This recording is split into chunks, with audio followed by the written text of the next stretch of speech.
coming up on Global Business, Global Scale. The 2026 Summer Davos concludes today in the coastal city of Dalian after 3 days of high-level talks on innovating at scale.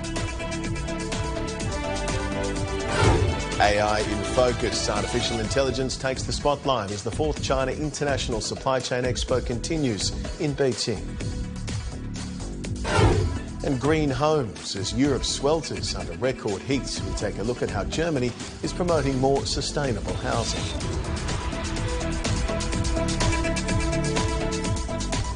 Welcome to Global Business. You're watching CGTN. I'm Lincoln Humphreys. The 2026 Summer Davos wraps up today in the coastal city of Dalian, following 3 days of high-level discussions. This year's event has drawn more than 1,700 participants from more than 90 countries and regions, marking the largest Summer Davos gathering in 2 decades. International attendance alone surged by nearly 30% compared to previous years. Under the banner Innovating at Scale, the forum delved into transformative fields such as artificial intelligence, new energy, biomedicine and quantum technologies, as global leaders seek to define the next wave of economic growth.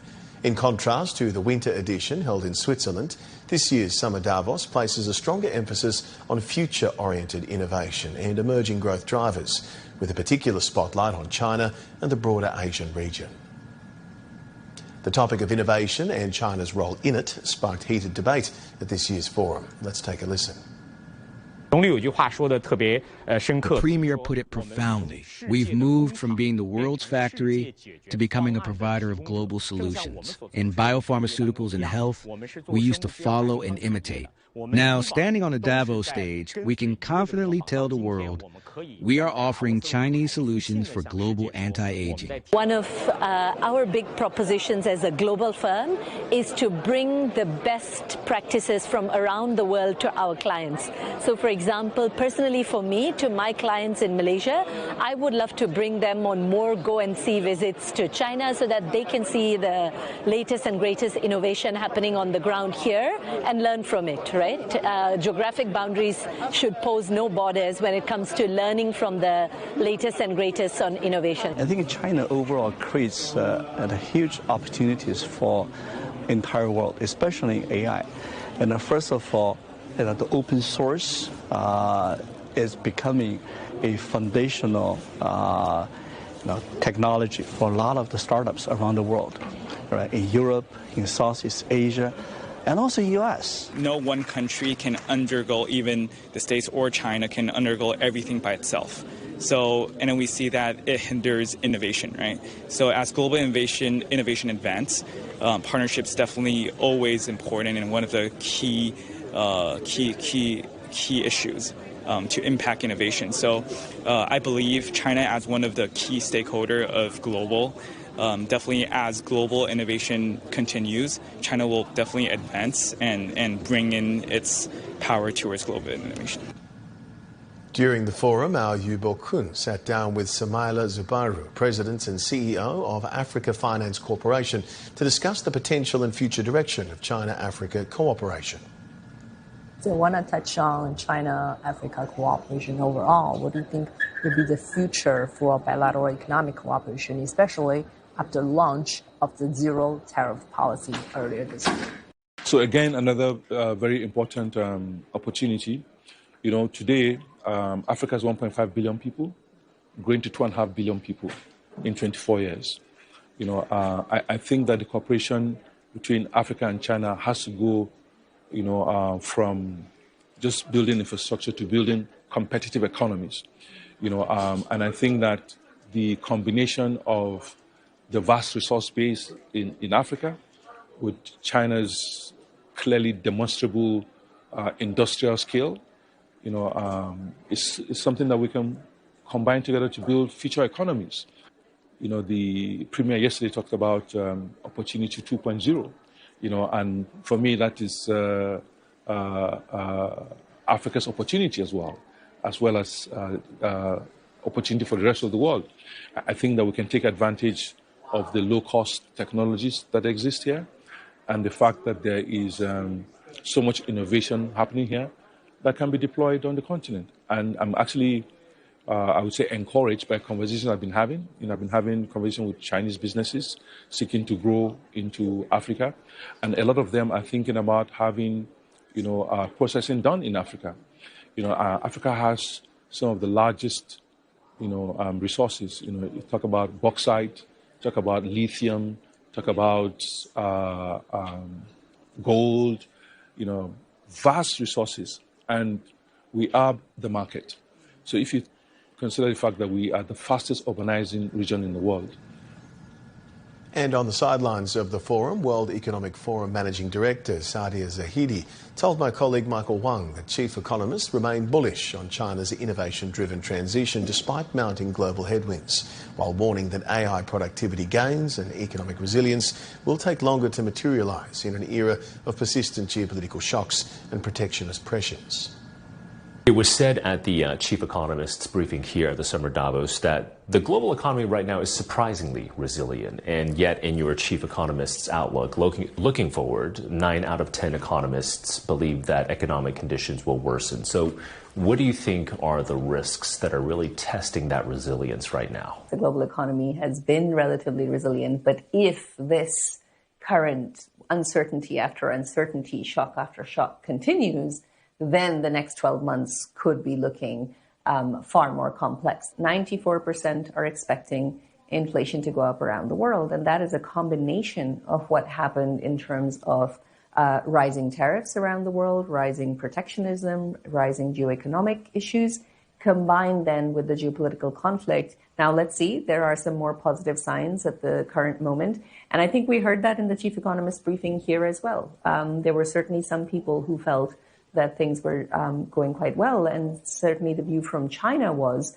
that this hasn't been as much of a shock. And I think that's really comes to the theme of this meeting, innovating at scale, the fact that China has already built in so much of that innovation, especially around renewable and green energy, that's, of course, buffered them against that shock around the oil and gas prices. We are seeing, of course, an acceleration of the adoption of AI, but we are not yet seeing, according to the economists, right now an acceleration in productivity. Why do you think is AI-driven productivity lagging right now? Over 90% of the chief economists still believe that adoption of artificial intelligence will absolutely go up over the next 12 months. So we asked them about how quickly we're likely to see productivity gains across about 12 sectors. And back in January, their view was we'll see those gains within 1 to 2 years. Their view today is it's going to take more like 3 to 4 years, with the exception of 2 sectors, ICT and education, where they're actually expecting things to speed up even and to see some of those returns, productivity gains within potentially a year. So I think it's quite an interesting picture in terms of just the length of time. It doesn't necessarily mean that they won't see those gains. And what about China's economy? Because China's economy was described as going through a transition. So clearly the new industries, they're accelerating fast. Traditional industries, they're slowing down. What's your outlook on China's innovation-driven growth? So I think we see from the chief economist sentiment, at least, there's still very positive on what's happening in China. This is where you can actually see that happening in practice. It is not just a concept, and it's happening in practice because of that medium to long-term thinking, plans that were put in place, in some cases decades ago. We're actually starting to see when you get that combination of not just the innovation, the technology, what is happening in the lab, but you actually take that, integrate that into processes, into markets. You bring along the human capital and the skills in a way that actually works. I think what everybody has walked away from this meeting thinking, this can be done, and this can be done with some of that long-term thinking. You're watching Global Business. Up next, green homes as Europe swelters under record heat. We take a look at how Germany is promoting more sustainable housing.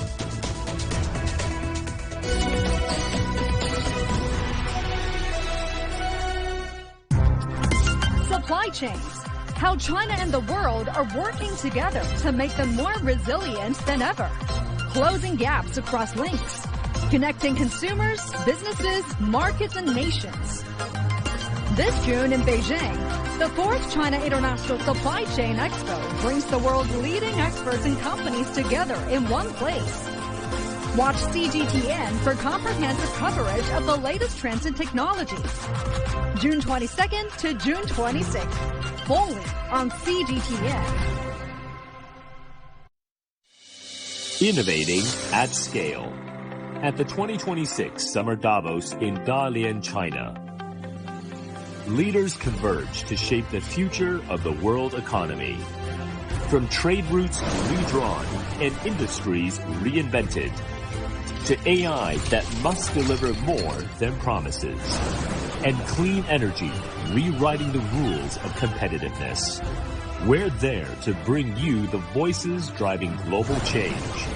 Join CGTN in Dalian for special coverage of Summer Davos 2026.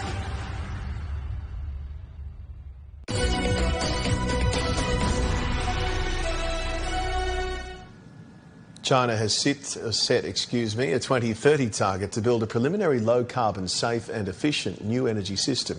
On Thursday, the country's top economic planner and energy authority unveiled the energy goals for the 15th five-year plan.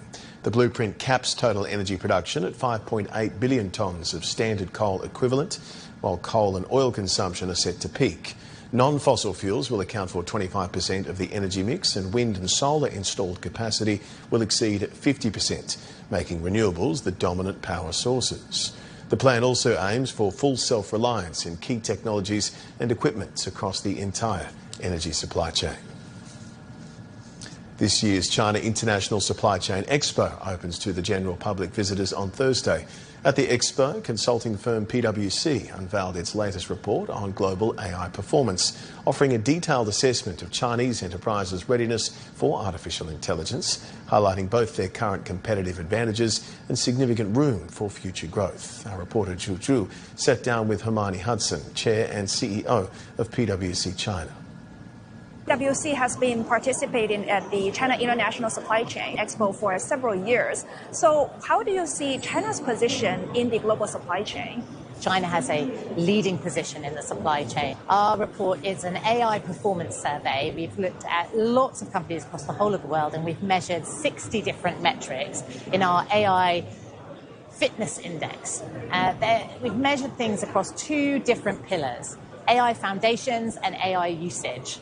And across that, Chinese companies have come out as top quartile consistently, and particularly China has come out very strongly in terms of the use of public data, unstructured data, and having a really modernized IT infrastructure. So it's been a really positive for Chinese companies. Many companies are now using AI to upgrade their supply chains. What do you think should be their priorities? We see that making sure that you embed AI across the whole of your business, the whole of the business processes, is critical to actually gaining success. Where we're seeing real success with companies is where they are also able to take advantage of the breaking down of industry barriers. We're seeing AI mean that companies in different industry sectors are actually competing with each other. It's also showing us that there's a big difference between what's setting apart the AI leaders and other companies. 20% of the companies that are the leading companies in AI are actually getting more than 75% of the returns. And what this expo does really well is connect people, bring people together. This is connecting upstream with downstream, large organizations with startup organizations. It is really about bringing people together to share ideas, innovate, and drive more growth in businesses of all sizes. High-tech innovations are in the spotlight at this year's Expo. Our Cao Chufeng took some of them for a spin alongside a very special guest. I'm so excited. I am so excited too. This is my first time working with a virtual character. And it's my first time visiting the real world. Aha! Since you're someone who's got more real world experience, show me the coolest things here. Well, even though it's only 2026, some of the technologies here feel straight out of 2050. Wow! And one of the best places to experience them all is at the China International Supply Chain Expo. Wow! Amazing. Take off the glasses.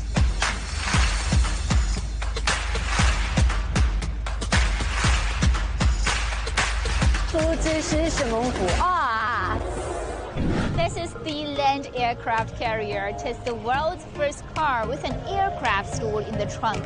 In just about 5 minutes, you can separate the aircraft from the vehicle and then take off virtually. Okay, Panda translation. We can drive near to the bamboo forest and then take the aircraft and fly straight to the freshest bamboo.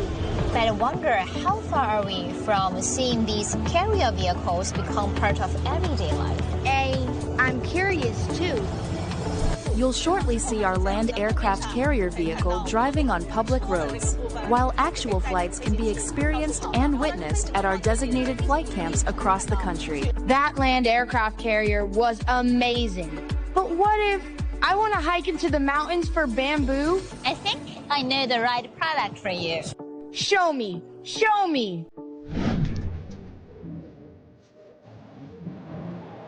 It feels like someone's helping me walk. How about you? Helping? If this were a bamboo forest, I'd already be carrying lunch home. Well, I'm sure it can do more than just help you forage lunch. It can be deployed in a wide range of real-world scenarios, including fire rescue and industrial materials handling and sports activity. These look cool. Let me try them on. You're calling funny. Wait, you speak the Sichuan dialect? No, but these glasses translated it for me. It can translate over 120 languages and dialects in real time. And apparently they can also record videos. You can see the glasses on the subtitles on the display of the glasses, and also you can hear the glasses via the speakers in the glasses. Looks like it's time for me to head back to the virtual world. Already? Don't worry, I'll be back. Well, the next time I'll show you even more technologies that make the world better and bring people closer together. Deal. And next time, we're getting that bamboo. Very cute and informative. Moving on to some other business headlines we are tracking for you this hour. China stocks ended higher this Thursday as tech shares resumed that record-breaking rally, spurred by chip giant Micron's blowout earnings. The Chinext index, tracking China's Nasdaq-style board of growth enterprises, gained 3% to close at an all-time high. Gold, however, fell below $4,000 an ounce, hitting 7-month lows on Wednesday as expectations of tighter Federal Reserve policies outweighed support from the interim US-Iran peace agreements. And the Council of the European Union has formally adopted regulations implementing tariff-related measures under the EU-US trade deal. Under the regulations, the EU will remove remaining customs duties on US industrial goods and grant preferential access for certain US seafood and non-sensitive agricultural products through tariff rate quotas and reduced tariffs. The measures will also ensure the EU can respond swiftly and proportionately when the deal is, or when and if the deal is not respected or its interests are at stake.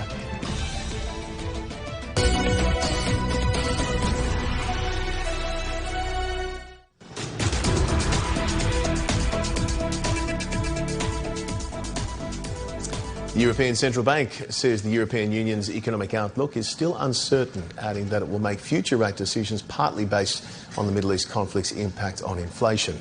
The comments from the ECB's latest economic bulletin out on Thursday, coming 2 weeks after the central bank raised the bloc's key interest rate by 25 basis points due to rising inflation pressures amid the war on Iran. The ECB said the full implications of the war for medium-term inflation and growth would depend on the intensity and duration of the energy price shock, as well as the scale of its indirect and second-round effects. The ECB said it's not pre-committing to any particular rate path at the moment, and future decisions would also depend on incoming data, as well as monetary policy transmission. Western Europe has been sweltering in a heatwave this week. The high temperatures have claimed dozens of lives and disrupted power supplies and daily life. The UK recorded its hottest June ever as temperatures hit 36.1 degrees Celsius in southern England. For many Britons, the heat is a change from the usual rainy skies. Jeff Moody reports from the seaside town of Clacton-on-Sea in England. Here in the UK, we don't get many very warm days, so when the sun shines, the culture is really make the most of it. But this isn't just warm, this is hot. This is dangerously hot. And the experts say this poses a serious risk, not just to the vulnerable, but to healthy people too. Last year, 1,500 people died of heat-related causes, and that number is expected to rise significantly this year. Hello, guys. What brings you here today? Just come out for the sunshine, really. Have a nice bit of time out. Are you worried about all the warnings that it's dangerous at the moment in the heat? Yeah, probably a little bit, but I just wear sun cream all the time. Got to make the most of it, yeah. The Royal National Lifeboat Institution is warning people to be extra vigilant when they're by the sea and in the water. In the heat waves last month, 18 people lost their lives in drowning accidents. Now, part of the problem is that the difference between the temperature of the land and the temperature of the seawater can stay very, very cold. And when you're going from one extreme to the other, that can shock the body. And for businesses, it's a game of two halves. Some are saying that their restaurants, bars, cafes are packed out as people enjoy the fine weather. But of course, keeping cool, keeping the staff cool, keeping the staff functioning is particularly difficult. Jason and Victoria, how's business been here in this heat? We've actually enjoyed the heat. We're a seaside town, so we rely on hot weather, brings the tourists out to Clacton. And it's been quite challenging, actually, because we've been that busy. But it must be difficult keeping the staff cool. I can't imagine working in a hot kitchen as a chef. Yeah, it is hot. I mean, we've brought fans in, we've got aircon, but we've got a charcoal grill, so it does get hot in there. And warnings too about cars. When the temperature reaches almost 40 degrees outside, you can receive significant burns just by touching the dashboard. It's so hot inside you can almost boil water. 2 toddlers died in the last few days in France by being left in a car.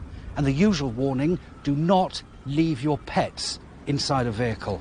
And the temperature of pavements can reach 70 degrees Celsius as the concrete absorbs the solar radiation. So the message is, do not walk your dogs during the day.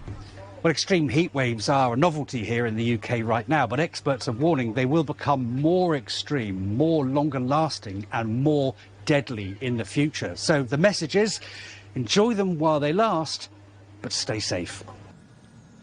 As summers grow hotter, homeowners across Germany are adapting to a changing climate. Even the traditional alpine chalet is being reimagined with natural shading and sustainable technologies. Residential buildings account for around 12% of Germany's greenhouse gas emissions. Now more homes are installing heat pumps, solar panels and other climate-resilient technologies. Natalie Carney reports.